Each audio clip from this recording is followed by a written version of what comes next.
Hello dear students, आज हम करेंगे लिमिटेशंस ऑफ अकाउंटिंग। तो फर्स्ट हमारा है हिस्टोरिकल कॉस्ट। तो हिस्टोरिकल कॉस्ट क्या होती है? वो प्राइस होता है जो हमने असेट्स को परचेज करते टाइम पे किया हो। हिस्टोरिकल कॉस्ट ओरिजिनल कॉस्ट होती है असेट्स की, ठीक है, जो एंटिटी के अकाउंटिंग रिकॉर्ड्स में रिकॉर्ड की जाती है। तो हिस्टोरिकल कॉस्ट में क्या है? To measure the values accounting considers historical cost. तो मेनली जो हम वैल्यूज़ मेज़र करके चलते हैं अकाउंटिंग में, तो वहाँ हिस्टोरिकल कॉस्ट हमारी मेज़र की जाती है, ठीक है। However, this process doesn't allow considering important areas of accounting like inflation, price changes and similar things as such। लेकिन जरूरी नहीं कि हर एक में हिस्टोरिकल कॉस्ट देखी जाए। जैसे हमारा इन्फ्लेशन हो गया, प्राइस चेंजेस हो गए, तो इनमें क्या है, हिस्टोरिकल कॉस्ट नहीं देखी जाती। Further this reduces the importance of accounting information and records. तो इससे क्या है, अकाउंटिंग की जो इंपॉर्टेंस है अकाउंटिंग इन्फॉर्मेशन की और रिकॉर्ड्स की, वो कम हो जाती है। Historical cost are considered to be one of the most important limitation of accounting. तो ये कहाँ तक की लिमिट है कि कुछ ही वैल्यूज़ को हम हिस्टोरिकल कॉस्ट में मेज़र करते हैं, ठीक है। ये जो हमारे और एरियाज़ हैं इनकी हिस्टोरिकल कॉस्ट पे लेके नहीं चलते। फिर हमारा सेकंड है एस्टिमेट्स। एस्टिमेट्स क्या होते हैं? अकाउंटिंग एस्टिमेट एक ऐसा मेजरमेंट है फाइनेंशियल स्टेटमेंट में एक अकाउंट को डिस्क्लोजर अकाउंट का disclosure transactions.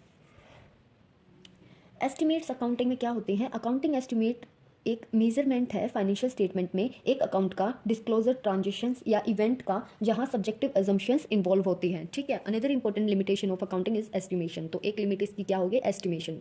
The reason behind is that not all accounting can be done to establish the exact amount and hence it is essential to estimate. तो क्या होता है accounting में कि एग्जैक्ट अमाउंट नहीं होता, हम हमेशा एस्टिमेट करके चलते हैं कि हमारी क्या कॉस्ट आएगी, क्या हमारी अमाउंट रहेगी।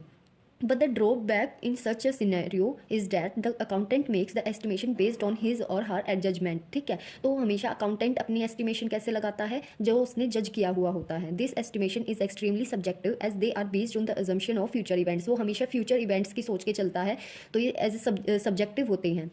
सच estimation results in doubtful dates and option at times leads to depreciation. तो कुछ एस्टिमेशंस हमारे डाउटफुल डेट्स होते हैं और कुछ डेप्रिशिएशन से रिलेटेड होती हैं। तो इनमें एस्टिमेट्स क्या है, एक लिमिट है। नेक्स्ट है वेरीफाइबिलिटी। वेरीफाइबिलिटी यूजर्स की हेल्प करती है ये एश्योर करने में कि फाइनेंशियल स्टेटमेंट्स में ट्रांजेक्शन्स ट्रू और फेयर मैनर में है या नहीं।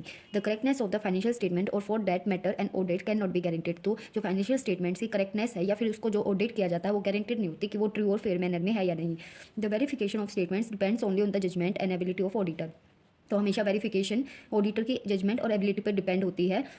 Hence creates penalty of limitations in accounting. तो क्या क्रिएट करती है? लिमिटेशंस, अकाउंटिंग की लिमिटेशंस क्रिएट करती है। नेक्स्ट है मेजरेबिलिटी। मेजरेबिलिटी मीन्स कि एक आइटम की रिलीवेंट एट्रीब्यूट होते हैं जिसको मॉनेटरी यूनिट्स में क्वांटिफाई या मेजर किया जाता है।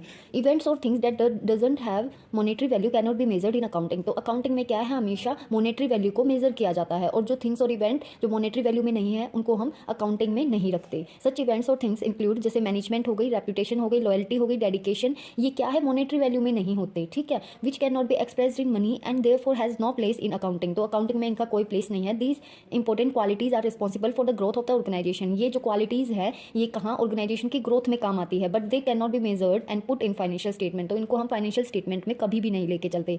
तो ये क्या हुई, अकाउंटिंग की लिमिटेशन हुई, that it becomes one of the important limitation of financial accounting. फिर नेक्स्ट है no future assessments. Financial statements firm के फाइनेंशियल पोजीशन उस डेट पर शो करती है जिस डेट पर वो बनाई गई है, पर जो फाइनेंशियल स्टेटमेंट के यूजर्स होते हैं वो ज़्यादा फ्यूचर में इंटरेस्ट रखते हैं।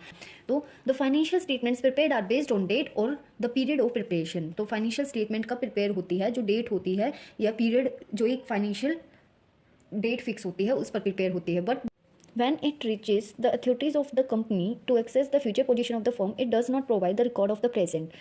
जब फाइनेंशियल स्टेटमेंट अथॉरिटीज़ के पास पहुंचती है कंपनी में फ्यूचर पोजीशन को एक्सेस करने के लिए, तो वो क्या है, प्रेजेंट का रिकॉर्ड नहीं शो करती कभी भी। ऑल बिजनेसेस आर डायनेमिक, क्या होते हैं, चेंजेबल होते हैं। तो ये भी एक अकाउंटिंग की लिमिटेशंस है।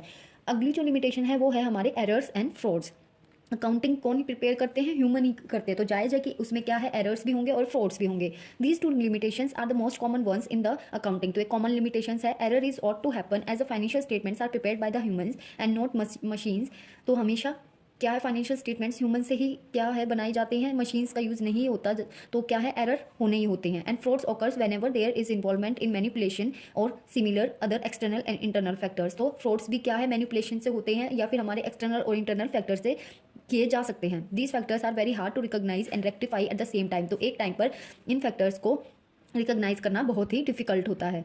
दस this limitation is highly dangerous for any business और फर्म, और ये क्या है, बहुत ही डेंजरस सिचुएशन हो सकती है बिजनेस या फर्म के लिए।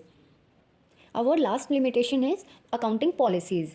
There is one of the most common problems that is faced by all organizations across the world. और वो क्या है, हमारी accounting policies है. The reason behind that every accounting department follows a different form of accounting policy. ठीक है, तो हर एक डिपार्टमेंट अकाउंटिंग में क्या है, अलग अलग अकाउंटिंग पॉलिसीज को फॉलो करता है। जैसे कि while Indians follow the global accounting standards, Americans follows the GAAP gap. ठीक है, तो जैसे इंडियंस क्या है, ग्लोबल अकाउंटिंग स्टैंडर्ड्स फॉलो कर रहे हैं, लेकिन अमेरिकन्स क्या है, general accepted accounting principles follow करते हैं। However if the multinational company operates more than one country, multinational corporations क्या है, एक से ज़्यादा कंट्रीज़ में होती हैं, उसकी ब्रांचेज होती हैं, it is prone to create confusion and conflict. तो वो क्या है, वहाँ पर कन्फ्यूजन और कन्फ्लिक्ट क्रिएट कर सकती है। तो अकाउंटिंग पॉलिसीज़ भी क्या है, एक लिमिटेशन है अकाउंटिंग का।